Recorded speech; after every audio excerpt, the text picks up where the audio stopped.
नमस्कार, आप देख रहे हैं इंडिया टीवी। आपके साथ मैं हूं मीनाक्षी जोशी। वक्त हो गया है राजधर्म का। पाकिस्तान में रियल धुरंधर आ गया है। जिस धुरंधर फिल्म का नाम सुनते ही पाकिस्तानी तिलमिला जा रहे थे, अब उस पाकिस्तान में असली धुरंधर की एंट्री हो गई है। आतंकियों का वो अदृश्य काल जो मौका देखते ही मौत के घाट उतार रहा है। इंडिया का मोस्ट वांटेड आतंकी सरेआम उसी अंदाज में मारा जा रहा है जैसे धुरंधर फिल्म में आपने देखा था। इस नोन किलर के डर से, या यूं कहें कि अननोन किलर के नोन डर से, हाफिज से लेकर मसूद तक सबके होश उड़े हुए हैं। सबको लग रहा है कि हमसा का हिसाब तो हो गया है, अब अगला नंबर किसका है। आतंकियों के आकाओं को डर सता रहा है कि कहीं अगली धाएं धाएं उन बंकरों के अंदर ही ना हो जाए जहां पर वो छिपे बैठे हुए हैं। और ये बात मैं इसलिए कह रही हूं, इसके पीछे ये 4 तस्वीरें आपके सामने हैं।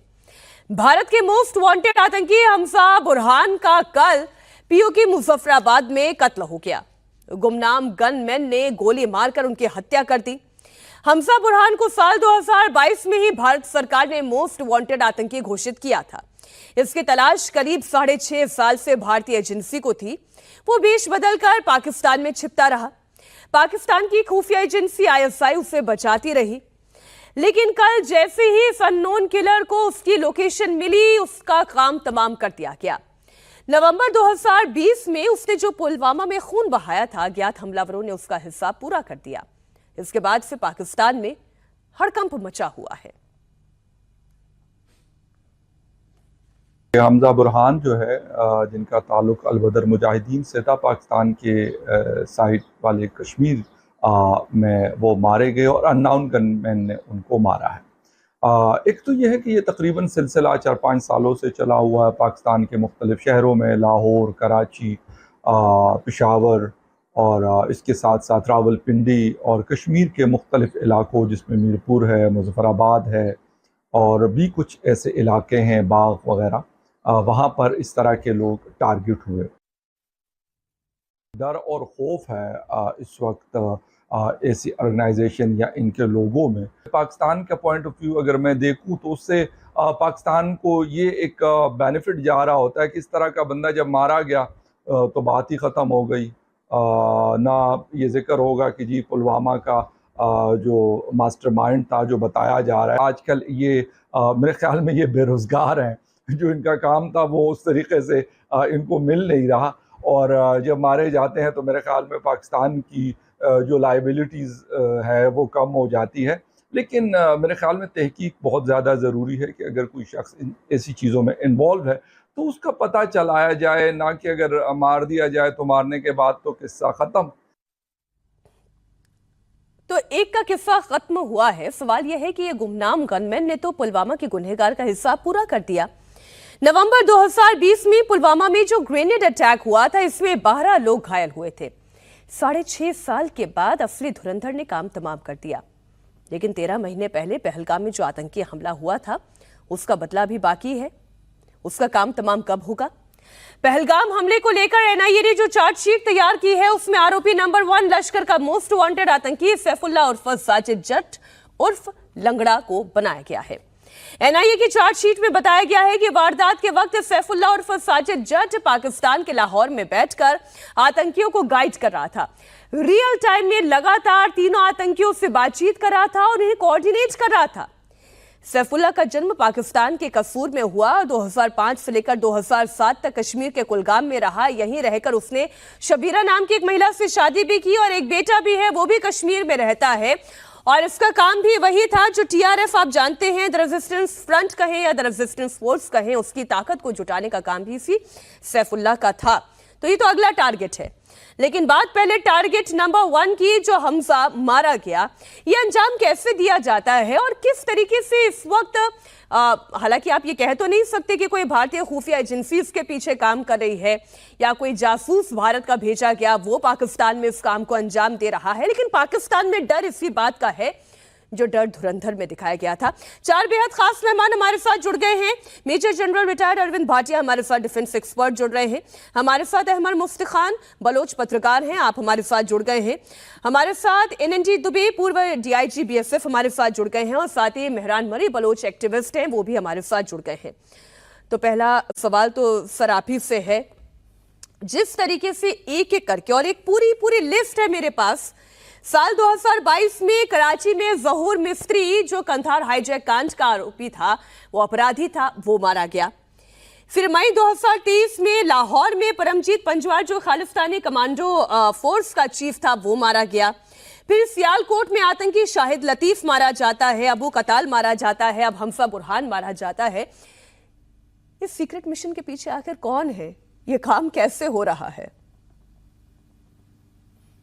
देखिए, आपने अभी पाकिस्तानी जर्नलिस्ट का खुद ही बयान सुना कि बेसिकली क्या है ये पूरा ऑपरेशन, जिसको कहते हैं ना अननोन गनमैन, अननोन यानी लापता, जिसका कोई भी, जिसके तारुफ की किसी को जानकारी नहीं है।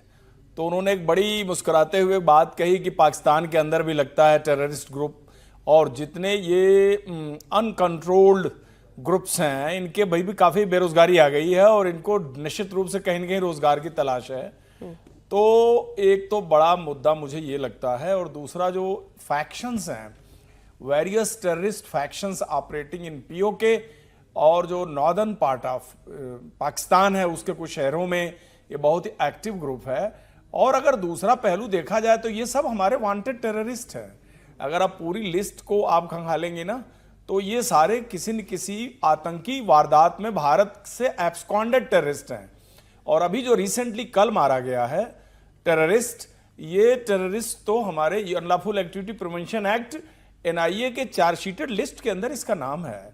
तो देखा जाए तो ये सब तो भारत के वांटेड लोग हैं, जो कि जाकर के पीओके में पाकिस्तान के अंदर पनाह लेके छुपे हुए हैं। एजेंसीज उन्हें सरपरस्ती देती है, और इसके पीछे तो पूरी गार्ड थी, इसके पास एक एस्कॉर्ट जिप्सी भी थी, 8 कमांडो भी थे, गाड़ियां बुलेट रेसिस्टेंस व्हीकल भी दी गई थी। अंजुमन गुलजार को, रहने वाला तो हमारे खार मोहल्ले रत्नीपुरा पुलवामा का ही है, देखा जाए तो हमारा कश्मीरी है। एक वजह ये हो सकता है कि भाई एक कश्मीरी का मर्डर पीओके में पाकिस्तान ने करवा दिया, और दूसरा अगर ये हो गया तो भारत के एक्यूज्ड और वांटेड लिस्ट से एक टेररिस्ट का नाम कटा। तो ले दे करके हमारा इसमें नुकसान कुछ भी नहीं है। और ये अननोन गनमैन का जो उसका जो परिचय है ना, वो अननोन ही बना रहा है। तो मैं तो ये विश करता हूं, ये बड़ी अच्छी बात है, और एक अननोन डर भी नहीं, मैं दुआएं तो मैं भी दे रही हूँ कि जो आतंकियों को खात्मा जिनका कर रहा है, कुछ नेक काम ही वो कर रहा है। लेकिन सवाल ये है मेरा मेजर जनरल भाटिया जी, कि ये होता कैसे है? किस तरीके से ये फोर्सेस काम करती हैं? किस तरीके से ये तंत्र काम करता है कि कानो कान खबर नहीं होती और एक हमजा मारा जाता है, एक जहूर मिस्त्री मारा जाता है? आपको ये बता दूं, थैंक यू मीनाक्षी जी, आपको ये बता दूं कि 2020 से अब तक 2026 तक तकरीबन 32 इस तरह के हाई वैल्यू टेररिस्ट, जो कि एनआईए की चाहे चार्जशीट में हो या जिन्होंने कोई ऐसे अंजाम दिए हो टेररिज्म के एक्टिविटीज कश्मीर में हो, वो एसेंशियली 3 ग्रुप्स के टारगेट हुए हैं, चाहे वो जैश ए मोहम्मद के हो, चाहे वो लश्कर ए तैयबा के हो, या वो खालिस्तान कमांडो फोर्स के हो।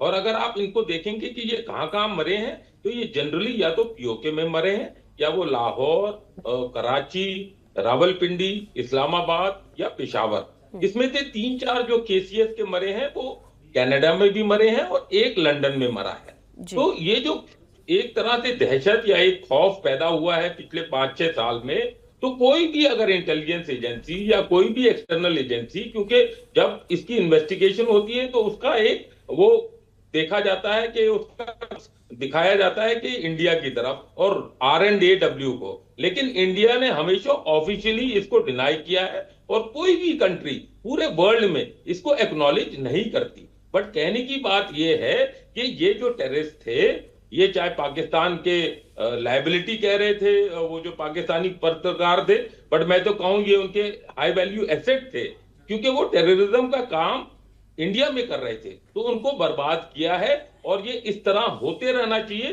क्योंकि ये काबिलियत अगर हमारी एजेंसीज के पास आ गई है तो बहुत अच्छी काबिलियत है।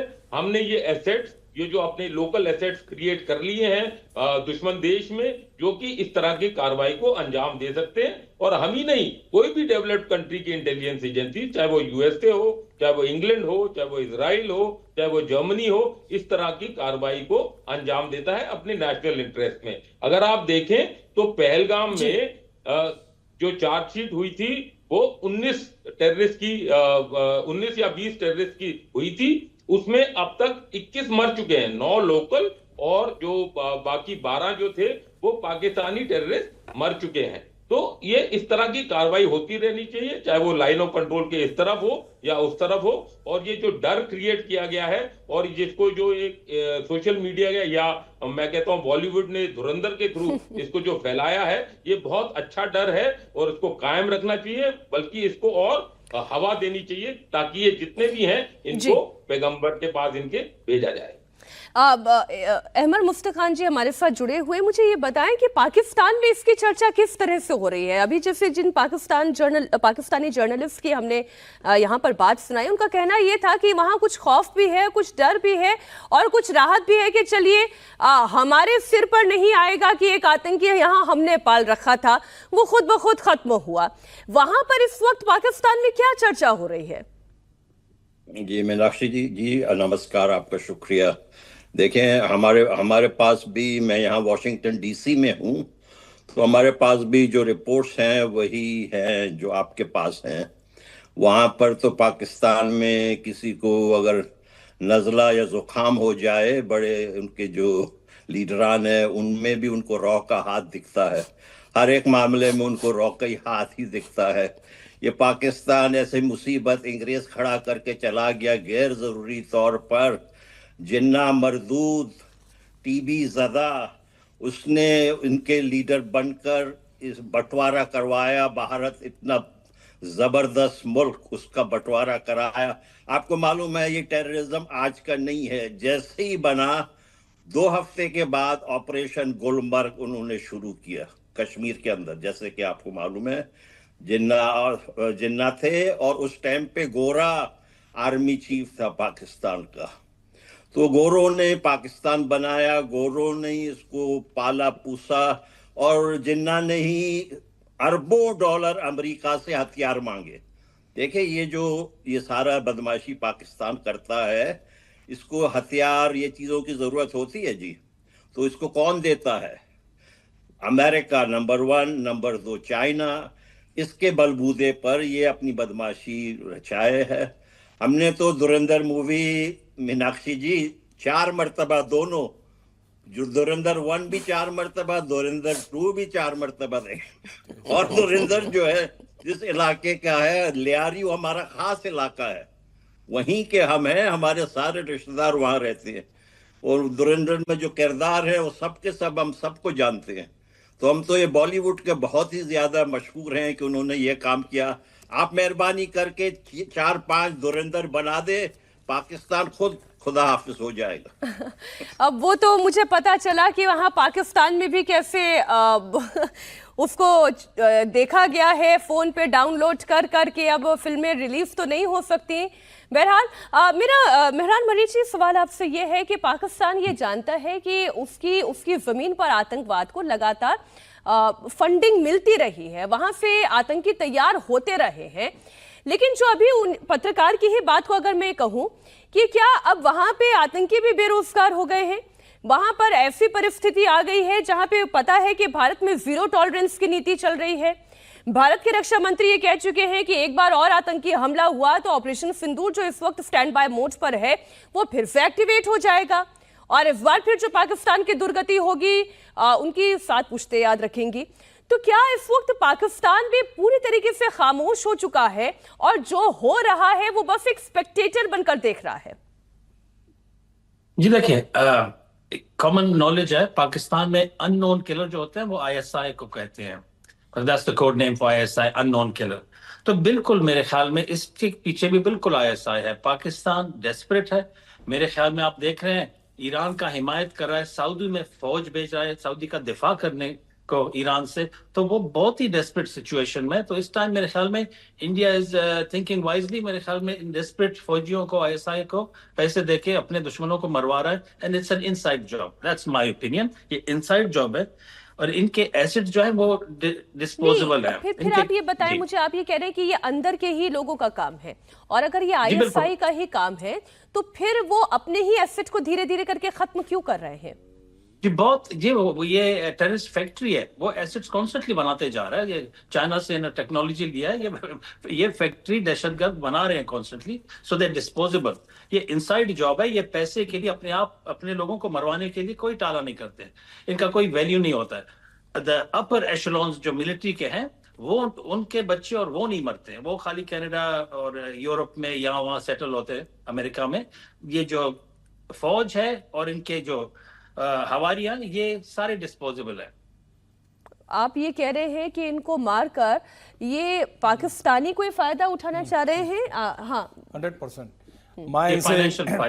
मैं जनाब मेहरान की बातों से काफ़ी इत्तेफाक रखता हूं, क्योंकि पाकिस्तान का पिछले, अगर आप 30 साल की हिस्ट्री निकाल के देखें तो टेररिस्ट को क्रिएट करना उसका भी पैसा लिया, उनको ट्रेनिंग देना उसका पैसा भी लिया, और ट्रेनिंग देने के बाद अफगानिस्तान के अंदर उसको घुसा करके रशियन फोर्सेस के खिलाफ लड़ाने का भी पैसा लिया, और बाद में जब अमेरिकन फोर्सेस अफगानिस्तान को ऑक्युपाई की तो एक एक के ऊपर जो बाउंटी अनाउंस हुई वो पैसा भी आईएसआई ने लिया। इसकी पूरी लिस्ट में पेश कर सकता हूं कि कितने मिलियन डॉलर इस टेरर फैक्ट्री से पाकिस्तान ने कमाया। मैं इनके पहलू को इस चीज से और कनेक्ट करना चाहूंगा कि जितने वांटेड टेररिस्ट हैं ये आईएसआई के, वहां के स्लीप आईएसआई के एलिमेंट्स हो सकते हैं, क्यों नहीं हो सकते? पैसा तो उनको भी चाहिए। तो ये जो एलिमेंट हैं जो ये करते हैं, जो मैं जस्ट प्रोबेबिलिटी बता रहा हूं, उनको तो पाकिस्तान के अंदर ही वांटेड टेररिस्ट को मार करके पैसा हासिल करने में उनको क्या बुराई है?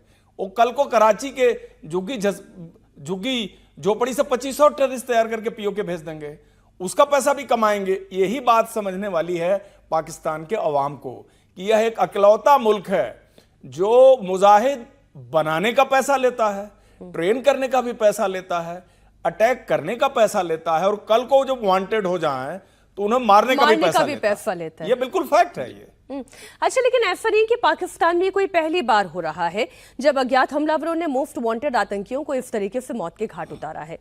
इससे पहले भी कई सारे आतंकी इसी तरीके से हलाक किए गए हैं। इसी लिस्ट में जो नाम है वो जहूर मिस्त्री का नाम है, और इसका जिक्र अभी मैंने थोड़ी देर पहले किया था। 1999 में इंडियन एयरलाइंस के 5 हाईजैकर्स में से जहूर मिस्त्री एक था। मार्च 2022 में कराची में ऐसे ही किसी अननोन गनमैन ने उसे मार गिराया। इसके बाद मई 2023 में लाहौर में खालिस्तानी कमांडो फोर्स के चीफ परमजीत सिंह पंजवार, इसकी हत्या की गई। अक्टूबर 2003 में सियालकोट में, 2016 में पठानकोट हमले का मास्टरमाइंड शाहिद लतीफ भी मार गिराया गया। पिछले साल मार्च में झेलम में लश्कर चीफ हाफिज सईद के करीबी अबू कताल की हत्या भी झेलम में की गई थी, और तब भी पाकिस्तान ने यह कहा था कि इसके पीछे भी भारतीय एजेंसियों का हाथ है। जरा पाकिस्तान से आ रहे कुछ रिएक्शन सुने। हर बार जब भी किसी आतंकी का खात्मा होता है तो उनके अंदर से यह डर बोलता है कि इसके पीछे तो भारत है, भारत की खुफिया एजेंसी है, रॉ है। बयान चलाएं आप जरा। एक तो बहुत ही तहलका-खेज बड़ी खबर देंगे कि भारतीय खुफिया एजेंसी रॉ ने फिर पाकिस्तान में स्ट्राइक किया है और एक बड़े टारगेट को उन्होंने कत्ल किया है, जो कि कश्मीरी जो मिलिटेंसी है उसका जुड़ा हुआ एक बड़ा किरदार था, और ये एक बहुत बड़ी इंटेलिजेंस फेलियर हुआ है पाकिस्तान की सिक्योरिटी इस्टेब्लिशमेंट के पार्ट पर, और बहुत बड़ा धचका भी है। ये कोई आम आदमी नहीं थे। इसका आप अंदाज़ा यहाँ से लगाइए कि पाकिस्तानी सिक्योरिटी एजेंसियों ने इनके कत्ल के फ़ौरन बाद ना सिर्फ के जेहलम में, आज़ाद कश्मीर में इन्होंने रेड किए हैं, जिनको किसी तरह से भी हमारी सिक्योरिटी इस्टेब्लिशमेंट का ख्याल है कि ये इल्म हो सकता था कि ये कब मूव करेंगे, कहाँ पर जाएंगे, कहाँ पर आएंगे, तो उन लोगों को भी उठाया गया है। अब ये तो जो बात कर रहे हैं मेजर जनरल भाटिया जी, वो ये कह रहे हैं कि इसमें भारतीय एजेंसी का हाथ है, लेकिन जो अभी मेहरान मरीज साहब कह रहे थे, या जो अभी यहाँ स्टूडियो में भी पूर्व डीआईजी बीएसएफ दुबे जी कह रहे थे, मैं उस बात से भी इत्तेफाक रखती हूँ। अगर किसी देश को इस बात में फ़ायदा दिखाई देता है कि वो आतंकियों की ट्रेनिंग करने का पैसा उठा ले और फिर उनसे आतंकी गतिविधि को अंजाम देने का पैसा उठा ले, और जब उसकी वैल्यू खत्म हो जाए तो इस एसेट को खत्म करने का भी पैसा उठा ले, तो वो तो ऐसे पूरे आतंकियों की फौज तैयार कर सकता है। ये पाकिस्तान कर रहा है, तो क्यों नहीं वो अपने एसेट को खत्म करेगा? आपने देखा कि ये पाकिस्तान की डीएनए में शामिल है कि running with the hare and hunting with the hounds. वो दौड़ते भी हैं जिनका शिकार हो रहा है और खुद शिकारी भी बन जाते हैं, क्योंकि उनको दोनों तरफ से पैसा मिलता है। और ये तो बिल्कुल सभी मानते हैं, चाहे वो हमारे मेहरान दोस्त हो, चाहे वो हमारे इंडियन और वो जो पैनलिस्ट है वो बताएं कि आईएसआई इस पूरी चीज का मास्टरमाइंड है, वो सूत्रधार है, वो खेल खिलाता है, पपिटियर वो ही है। चाहे वो टेरर फाइनेंसिंग के, चाहे वो मलेशिया से पैसे आ रहे हों, चाहे सऊदी से पैसे आ रहे हों, कैसे ये टेरर फाइनेंसिंग इनकी तरफ पहुंचती है, क्या कैसे उनको हथियार मुहैया कराए जाते हैं, कैसे इनकी रिक्रूटमेंट और ट्रेनिंग होती है, कैसे इनको स्मगल या इन्फिल्ट्रेट किया जाता है। लॉन्च पैड, ये जो हमजा बुरहान मरा है, ये अल बदर का कमांडर तो था ही, बहुत सीनियर कमांडर। 2017 में आपने बताया वो यहाँ से पुलवामा से भागकर और पाकिस्तान पीओके चला गया था, और गया तो हायर स्टडीज के लिए था, डॉक्टर बोलते हैं इसको, लेकिन वो बन गया टेररिस्ट का कमांडर, और अपनी नॉलेज और अपने टैक्टिकल एक्यूमेन की वजह से वो इतना बड़ा आगे हो गया। और बोलते हैं उसको 7 लॉन्च पैड्स की रिस्पॉन्सिबिलिटी दी गई थी। तो मैं ये नहीं समझता हूं कि इसको आईएसआई ने मारा होगा, क्योंकि ये अभी भी ऐसा एसेट नहीं था जो कि अब उनके काम ना आ रहा हो। ये बड़ा एक्टिव एसेट नहीं सर, इसके बारे में भी जो जानकारी मिली है कि वो ये ओजीडब्ल्यू को ट्रेन करने का या फिर उनका पूरा एक नेटवर्क स्टैब्लिश करने का काम कर रहा था कश्मीर में। इसको रिस्पॉन्सिबिलिटी थी कि ये ओवरग्राउंड वर्कर्स जो यहाँ पर हैं, क्योंकि सपोर्ट जो एक बार इन्फिल्ट्रेट कर लेता है तो एक नेटवर्क है ओजीडब्ल्यूज का। कश्मीरी जो है वो फेंस सिटर्स होते हैं, वो देखते हैं कि किसका पलड़ा भारी हो रहा है। अगर टेररिस्ट का पलड़ा भारी हो रहा है तो वो उसकी तरफ जाते हैं, उसको सपोर्ट करते हैं, उसको खाना देते हैं, उसको लॉजिस्टिक सपोर्ट करते हैं, जिस तरह के ये बरसैन में भी हुआ, पहलगाम में आपने देखा। लेकिन अगर सिक्योरिटी एजेंसीज का या गवर्नमेंट का पलड़ा भारी होने लगता है तो वो फिर गवर्नमेंट की तरफ आते हैं। तो ये उस जो ओजीडब्ल्यू नेटवर्क जो उन्होंने एस्टैब्लिश किया था, जो इरोड हो रहा था, उसको सस्टेन करने में इसका बहुत बड़ा हाथ था। तो ये एक बहुत बड़ा हाई वैल्यू टारगेट था जो कि हमारी एजेंसीज की ताक में जरूर रहा होगा। अगर आप देखें तो ये जो खून बहा है इसका, हमारे 70,000 से ज्यादा, चाहे वो सिक्योरिटी फोर्सेज हो, चाहे वो सिविलियंस हो, वो यहाँ पर हमारी कश्मीर में मारे हैं। किसने मारा? ये आईएसआई ने मारा है। तो ये हमने तो अभी तक 32 या 40 भी नहीं मारे। तो ये जो डर धीरे धीरे उधर फैल रहा है, ये जो हमारी कैपेबिलिटी धीरे धीरे वहां पर आ रही है, ये बहुत अच्छी है। इसको और बढ़ावा देने की बात है, और हमारे को पार्टनरशिप करनी पड़ेगी अलग एजेंसी से, चाहे हमको सैटेलाइट इमेजरी हो, चाहे हमको टेक्निकल डाटा मिले जब ये टेलीफोन इस्तेमाल करते हैं या अपने सेलफोन इस्तेमाल करते हैं, ताकि इनकी लोकेशन जीरो हो जाए। आपने बात कही कि धीरे धीरे पाकिस्तान में डर बैठ रहा है, तो मुफ्ती खान जी ये डर किस बात का बैठ रहा है? आज ये डर खत्म हो जाए अगर आतंक की ये पौध खत्म हो जाए। आतंक है इसलिए ये डर है कि कोई आतंक को खत्म करने के लिए आएगा तो आपकी नींवें हिलाकर चला जाएगा, पाकिस्तान की नींव हिलाकर चला जाएगा। तो ये जो डर है मुफ्ती खान जी, क्या ये डर वाकई में पाकिस्तान में अब धीरे धीरे ऑपरेशन सिंदूर के बाद और ज्यादा मजबूत होता जा रहा है, या जिस तरीके से एक एक करके ये किलिंग्स हो रही हैं उसके बाद और मजबूत हो रहा है? ये शुक्रिया। देखें, मैं अपने 2 मुअज़्ज़िज़ जो पैनलिस्ट हैं उनके राय से थोड़ा सा इख्तिलाफ रखता हूँ। मैं नहीं चाहता हूँ कि इस नेक काम का, ये जो नेक काम हो रहा है जिसमें कि दहशतगर्द मारे जा रहे हैं, इस नेक काम का सेहरा आप आईएसआई के सर पे बांध दें। हम तो चाहते हैं कि ये कोई अच्छी ज्यादा ऐसी एजेंसी जो अवाम के आगे जवाबदेह हो, जो जमहूरियत पसंद इदारों के मातहत हो, वो ऐसे काम करे तो उसमें हमें ज्यादा लज्जत आती है। नहीं तो आईएसआई जमहूरियत के लिए काम नहीं कर पा रही है ना सर? वो तो जमहूरियत मुखालिफ है ना जी, वो जमहूरियत खिलाफ है, वो इंसान दुश्मन है। आप खुद सोच लें, ये बेवकूफ पंजाबी जिहादी, इनके दिमाग में गोबर बढ़ा हुआ है। ये अपने सबसे बड़े हमसाये के साथ जबरदस्ती पंगा लेते हैं। कश्मीर में जबरदस्ती बगैर वजह के कश्मीर बनेगा पाकिस्तान। ये कौन सा नारा है? पाकिस्तान की अपनी तारीख 90 साल से कम है, कश्मीर हजारों साल पुराना कल्चर है। आप जाके वहां पर जाकर आप क्या बात करें, आप पाकिस्तान की इतनी आलोचना करें, पाकिस्तान और शहबाज शरीफ और वहां के आर्मी चीफ फील्ड मार्शल तो ये कह रहे हैं कि हम शांति पसंद और अमन लाने के लिए दुनिया में काम कर रहे हैं, हम ब्रिज बन रहे हैं, हम पीस वॉर के मध्यस्थ, वॉर के बीच में पीस के लिए मध्यस्थ बन रहे हैं। ये वो डोनाल्ड ट्रंप साहब को, जिनको के बहुत सारे लोग मैकडोनल्ड बर्गर कहते हैं, उनको अगर वो बेवकूफ बनाने में कामयाब हो सकते तो हो सके।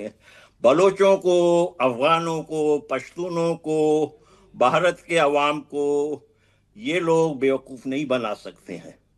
ये बेसिकली जिहादी हैं। इनके जहन में देखें, आसिम मुनीर ने अप्रैल 16 को अपनी जहनियत की अक्कासी की थी, जब उन्होंने वही गिस्सा फेटा जो है अंग्रेजों ने जो टू नेशन थ्योरी उसकी बात की, और फिर उसने ये कहा कि मुसलमान सब में आला हैं। उन्होंने कहा कि हम सब में दुनिया में आला लोग हैं। भाई आप कहां से आला हैं? आप आईएमएफ के पास जाके 25 मर्तबा भीख मांगे हैं, आप इस वजह से आला हैं? आप कहां से आला हैं? ये पाकिस्तान देखें दर्द सर है। मैं भारत के लीडरशिप से, भारत के जो भी लोग हैं उनसे कहता हूं, देखें आपने आज तक भी पाकिस्तान को खंड खंड करने का एजेंडा अपने पास नहीं रखा है।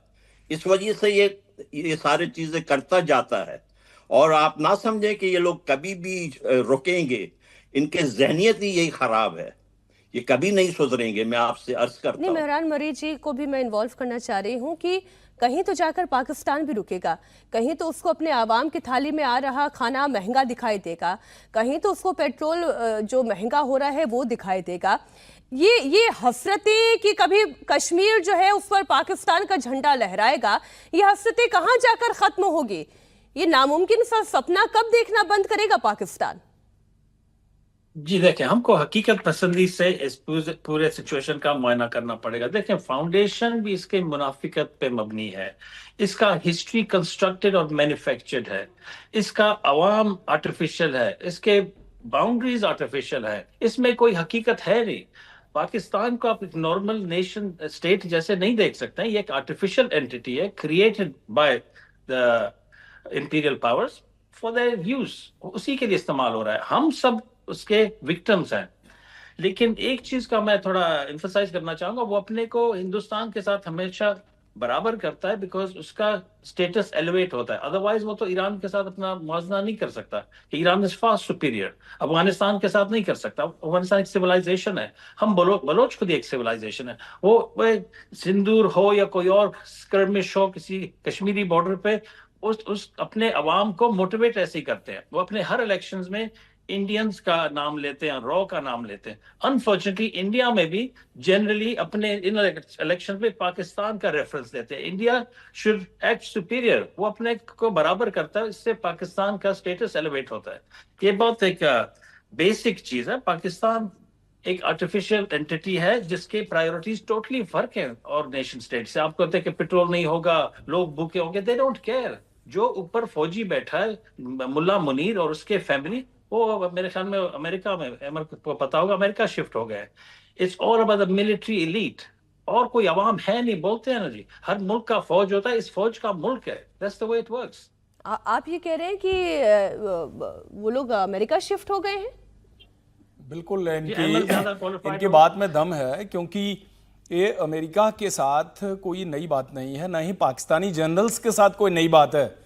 अगर आप इनके पुराने पूरे लीजेसी देखें, पूरी हिस्ट्री खंगालें, तो पाकिस्तान के अंदर फौजी यूनिफॉर्म पहनने के बाद हर फौजी की ये ख्वाहिश होती है कि वो या तो लंदन जाके बस जाए, दुबई बस जाए, अमेरिका बस जाए, और ऐसा जनरल जो कि अमेरिका को प्लेटर में परोस करके बिजनेस दे रहा है, ऐसा जनरल कम से कम ख्वाबों के बाग दिखा रहा है, और ऐसा जनरल जो कि खुद ही सूटकेस लेके पहुंच जाता है, और जिसका अमेरिकी हुकूमत के साथ इतनी उनकी खुशामद है, तो आप अंदाज़ा लगा सकते हैं कि ये जनरल अगर वहाँ सेटल हो चुका है या इसने वहाँ सेटल होने के पूरे हिसाब किताब तैयार कर लिए हैं, तो कोई आश्चर्य की बात नहीं है, तो नेचुरल है, ये तो होना ही चाहिए। मुनीर का अगर अमेरिका में ठिकाना नहीं बना तो ताज्जुब की बात है, बन गया तो ये एक बड़ा नेचुरल प्रोपोर्शन है। उनकी रिपोर्ट में दम लग रहा है उनकी बात में। कुछ और जो रिएक्शंस पाकिस्तान से ही आ रहे हैं, पाकिस्तान में चूंकि अब तक दर्जनों आतंकियों को गोलियों से भून दिया गया है, अबू कताल से लेकर हंजला अदनान तक का दी एंड हो चुका है। ऐसे में सवाल यह है कि ये जो आतंकियों के आका हैं, उन्हें ये डर सता रहा है कि कहीं ऐसा तो नहीं अदृश्य किलर अगले नंबर बंदूक की गोली पर उनका नाम लिखकर चल रहा हो, उनका कत्लेआम ना कर दे। अब इसमें जो नाम शामिल है उसमें लश्कर चीफ हाफिज सईद का है, उसमें जैश के चीफ मसूद अजहर का नाम है, उसमें हाफिज के करीब और हिजबुल्लाह चीफ सलाउद्दीन तक का नाम शामिल है। सैफुल्लाह और लंगड़ा का हमने अच्छा, इसके लंगड़े की भी कहानी एक अलग कहानी है। इसे लंगड़ा इसलिए कहा जाता है क्योंकि इसके पाँव में कभी गोली लग गई थी, तो इसका एक पाँव जो है वो प्रोस्थेटिक है, नकली पाँव है, तो अगला नंबर इसका भी हो सकता है। इसे लेकर डर कैसे कायम है पाकिस्तान में, वो भी आप सुने। इंडिया की जो डीप स्टेट है ना, ये मैं आज कहने पे मजबूर हो गई कि पाकिस्तान में जो है बड़ी स्मार्टली काम कर रही है। इंडिया की डीप स्टेट को ये अंदाजा हो चुका है कि पाकिस्तान में जो है किस तरह से चीज़ों को ऑपरेट करना है।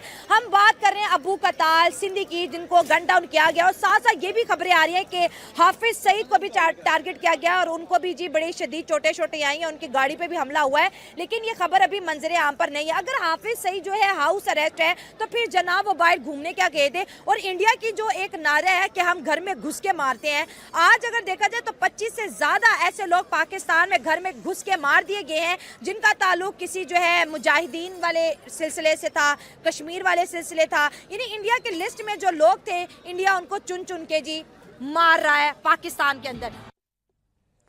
ये वहाँ की देखिए पाकिस्तानियों की रिपोर्ट है, ये हम तो नहीं कह रहे हैं, वो खुद ही अपनी कहानी खुद भाटिया जी बयां कर रहे हैं।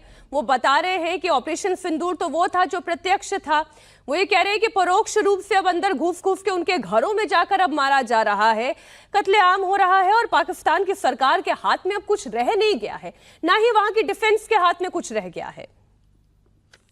बिल्कुल, आप देखिए तो ये जो मोडस ऑपरेंडी आया है अननोन गनमैन का, ये बड़ा सिंपल है। ये मोटरसाइकिल में आते हैं, 2 या 3 मोटरसाइकिल में लोग होते हैं, वो पहले उसको टारगेट को एक्वायर करते हैं, उसको जब देख लेते हैं तो उस पर गोली चलाते हैं, और फिर वहां इससे पहले कि कोई रिएक्ट करे वो वहां से भाग जाते हैं। और ये जो इन्होंने जितने भी मारे हैं, किसी को मदरसे के अंदर मारा है, किसी को उसकी दुकान के अंदर मारा है, किसी को मॉस्क के अंदर मारा है, किसी को बाजार जाते हुए मारा है।